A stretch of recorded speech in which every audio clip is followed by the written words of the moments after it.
तो हेलो दोस्तों, स्वागत है आपका मेरे चैनल में। तो आज मैं आपको पार्टोग्राफ फिल करना सिखाऊंगी। पार्टोग्राफ एक ग्राफिकल रिप्रेजेंटेशन है जिसमें हम लेबर के स्टेज को नोट डाउन करते हैं और बेबी के कंडीशन को भी नोट डाउन करते हैं। फर्स्ट ऑफ ऑल नेम्स, जो पेशेंट का नाम्स होगा उसको फिल करना है। उसके बाद ग्रेविडा का मतलब होता है कि वोमेन कितनी बार प्रेग्नेंट हो चुकी है। और पारा वोमेन ने कितनी बार बेबी को डिलीवर किया, मतलब प्रेग्नेंट 2 बार हुई है, अब बेबी को जन्म देने वाली है, तो पारा 1 हो जाएगा। तो हम फिल कर चुके हैं। यहाँ हॉस्पिटल नंबर आप फिल कीजिएगा। फिर यहाँ है date and time of admission, जिस टाइम जब पेशेंट एडमिट हुई हो वहाँ पे आप फिल कीजिएगा। और ऑनसेट ऑफ लेबर पेन, या तो पहले ही पेन स्टार्ट हो चुकी थी या एडमिट के बाद वो टाइम आप यहाँ मेंटेन करेंगे। और यहाँ रप्चर ऑफ मेम्ब्रेन कब रप्चर हुई है वो टाइम यहाँ आप मेंटेन करेंगे। तो आप इसको फिल करने के बाद आप यहाँ नीचे की प्रोसेस स्टार्ट कर सकते हैं। तो सबसे पहले हम फिल करेंगे फीटल हार्ट रेट को। फीटल हार्ट रेट आप 2 जगह डार्क लाइन दिखाई दे रहा होगा, जो कि एक 100 पे और 180 पे है। तो अगर FHS 100 से नीचे रहा तो प्रॉब्लम हो सकती है, यदि 180 से ऊपर रहा तो बेबी को प्रॉब्लम आ सकती है। तो आइए हम FHS को फिल करते हैं। जैसा कि नॉर्मल पेशेंट का BP हम मैच करते हैं, वैसे ही सेम इसका प्रोसेस होता है। तो जैसे कि पेशेंट का FHS फर्स्ट टाइम में 100 आया तो हम 100 पे डॉट देंगे। फिर हम 1 घंटे के बाद, कुछ आवर के बाद चेक करते हैं तो फिर से 100 आया। फिर थोड़ी देर के बाद फिर से दोबारा जब चेक करते हैं तो 110 आया। फिर थोड़ी देर के बाद फिर से 100 आ गया, फिर जाके 110 आया। तो सारे डॉट्स को हम एक जगह मैच करेंगे। तो ये मेरा FHS ग्राफ कंप्लीट हो चुका है, जो कि हम अपलोड कर चुके हैं। तो देन नेक्स्ट है मेरा एमनियोटिक फ्लूइड। इसमें हमें 3 चीज़ें फिल करना होता है, जिसमें I से इंटैक्ट, C से क्लीन और B से ब्लड स्टेंट। इंटैक्ट जो होता है ये मेम्ब्रेन रैप्चर या नहीं हुआ है, मेम्ब्रेन जो रैप्चर नहीं हुआ है तो हम इंटैक्ट फिल करेंगे, यानी कि I लिखेंगे। और C क्लीन तभी दिखाया जाता है जब मेम्ब्रेन रैप्चर हुआ है और एमनियोटिक फ्लूइड बाहर आ रहा है, तो हम C उसमें फिल करेंगे। और ब्लड स्टेंट्स में आता है ये कि एमनियोटिक फ्लूइड के साथ ब्लड आ रहा है, तो हम उसमें B पुट करेंगे। पेशेंट का मेम्ब्रेन इंटैक्ट था और मेम्ब्रेन रप्चर नहीं हुआ है तो हम उसमें I ही पुट करेंगे। फिर जब मैंने दोबारा 2 घंटे के बाद देखा तो मेम्ब्रेन रप्चर फिर से नहीं हुआ है, तो हम I ही पुट किए हुए हैं, इंटैक्ट आया है।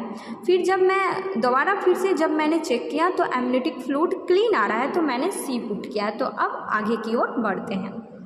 तो नेक्स्ट है हमारा, जो कि मोस्ट इम्पॉर्टेंट है, डायलेशन और फीटल को फिल करते हैं, जो कि सर्विक्स की डायलेशन है, मतलब सर्विक्स कितना डायलेट हो रहा है, और इसको हम जो है 1 से लेके 10 तक डिनोट करते हैं। और उसको हम एक्स के साथ, यानी कि हम जिसको फिल करेंगे एक्स के साथ डिनोट करना है, और डिसेंट ऑफ हेड को 0 के साथ डिनोट करेंगे। तो आइए हम फिल करते हैं।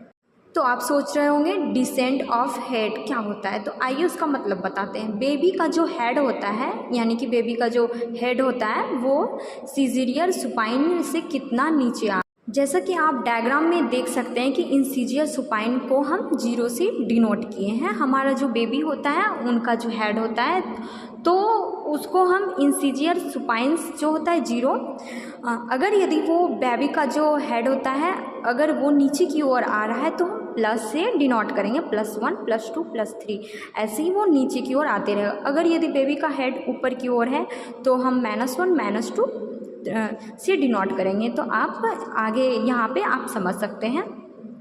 तो आपको मैं हमेशा सजेस्ट करूँगी कि आप हमेशा पेंसिल से ही ग्राफ ड्रॉ करें, पेन से ना करें। आपको समझाने के लिए मैंने पेन का इस्तेमाल की हूँ, जिसके कारण आज मेरा एक लाइन गलत हो चुका है। ये जो आप लाइन देख रहे हैं वो नहीं है, दरअसल ये एक्शन लाइन है और वो अलर्ट लाइन है।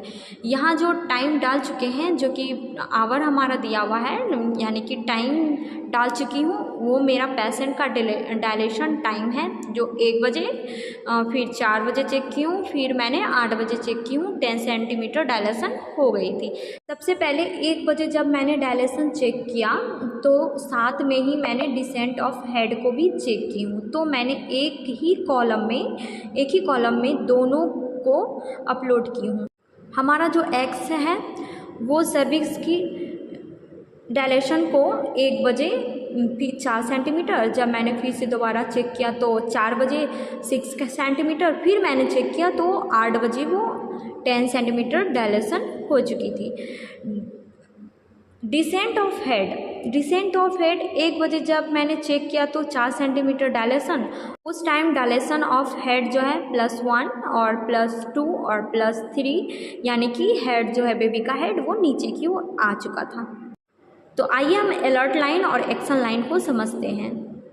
अलर्ट लाइन जो है और एक्शन लाइन वो सर्विक्स का डायलेशन है। वो जो एक्शन लाइन है, ये जो आप हम एक्शन लाइन देख रहे हैं, यदि एक्शन लाइन से नीचे आ रहा तो इसका मतलब वुमेन को प्रॉब्लम हो सकते हैं, यानी कि इंटरवेंशन लेने की जरूरत। अगर यदि ग्राफ एक्शन और अलर्ट लाइन के बीच में आ रहा है तो इसका मतलब ये है कि इस लाइन के बीच में आ रहा है तो इसका मतलब ये है कि लेबर का कंडीशन यानी कि वो जो है नॉर्मल है, यानी कि फेवरेबल है, और वुमेन जो है इजीली बेबी को बर्थ दे सकती है। तो नेक्स्ट है हमारा कॉन्ट्रैक्शन को फील करना होता है। वो होता है 10 सेंटीमीटर में कितना कॉन्ट्रैक्शन आ रहा है। कॉन्ट्रैक्शन को 3 पार्ट में डिवाइड किए हुए हैं। माइल्ड में 20 से यदि कम आ रहा है तो वो माइल्ड होगा, 20 और 40 के बीच में है तो वो मॉड होगा, और सीवियर में 40 से कम आया तो सीवियर मानेंगे। कॉन्ट्रैक्शन फील करते समय हमेशा ध्यान रखना है कि 10 सेंटीमीटर में कितनी बार कॉन्ट्रैक्शन आ रही है तो हम फील करते हैं। अगर यदि हमारा कॉन्ट्रैक्शन 10 मिनट्स में 2 बार आ रही है और 19 सेकेंड की है तो हम समझ जाएंगे कि वो माइल्ड है, और 2 घर को हम फील करेंगे माइल्ड में। माइल्ड का ये डॉट डॉट होता है। फिर से मैंने चेक किया तो यहाँ पे फिर माइल्ड आया, और फिर थोड़ी देर के बाद 10 मिनट के बाद मैंने चेक किया तो मॉडरेट आया, यानी कि 20 से 40 के बीच में आया। फिर से मैंने जब चेक किया तो सीवियर में आया, तो इसको पूरी तरह से कलर कर देना है। तो यहाँ पर कितने यूनिट प्रोवाइड कर रहे हैं, लाइक 2 यूनिट या 3 यूनिट, और यहाँ नीचे वाले इस रो में मैं कितना ड्रॉप्स कितनी सेट की हूँ, 20 ड्रॉप्स या 10 ड्रॉप्स, इस तरीके से इसको फिल करेंगे। और आगे है कौन सी लाइक ऑक्सीजन, कौन सी मेडिसिन या कौन सा दवाई हम उसको दिए हुए हैं, जैसे लाइक ऑक्सीजन, आरएल और ETC। इसी प्रकार यहाँ पे सारे मेडिसिन को हम डिनोट करेंगे। पल्स को हम पॉइंट से डिनोट करेंगे एवं बीपी को ऊपर से नीचे की। जैसे कि यहाँ पे आप देख रहे हैं कि हमारा पेशेंट जो है उसका जो है पल्स वो 90 है, तो हम यहाँ पे 90 पॉइंट बना चुके हैं, और ऊपर से नीचे तक यानी कि 120/80 जो है हमारा पेशेंट का बीपी आया हुआ। यहाँ जो आप टेम्परेचर देख रहे हैं, यहाँ पे बॉडी का टेम्परेचर आएगा। यहाँ लास्ट में हमारा यूरिन का जितना वॉल्यूम होगा, लाइक 1 या फिर 120, तो आप यहाँ पे डिनोट करेंगे। तो आज का टॉपिक आई होप आप लोगों को समझ में आई होगी। तो हम मिलते हैं अब नेक्स्ट वीडियो में। Thank you and bye bye, take care.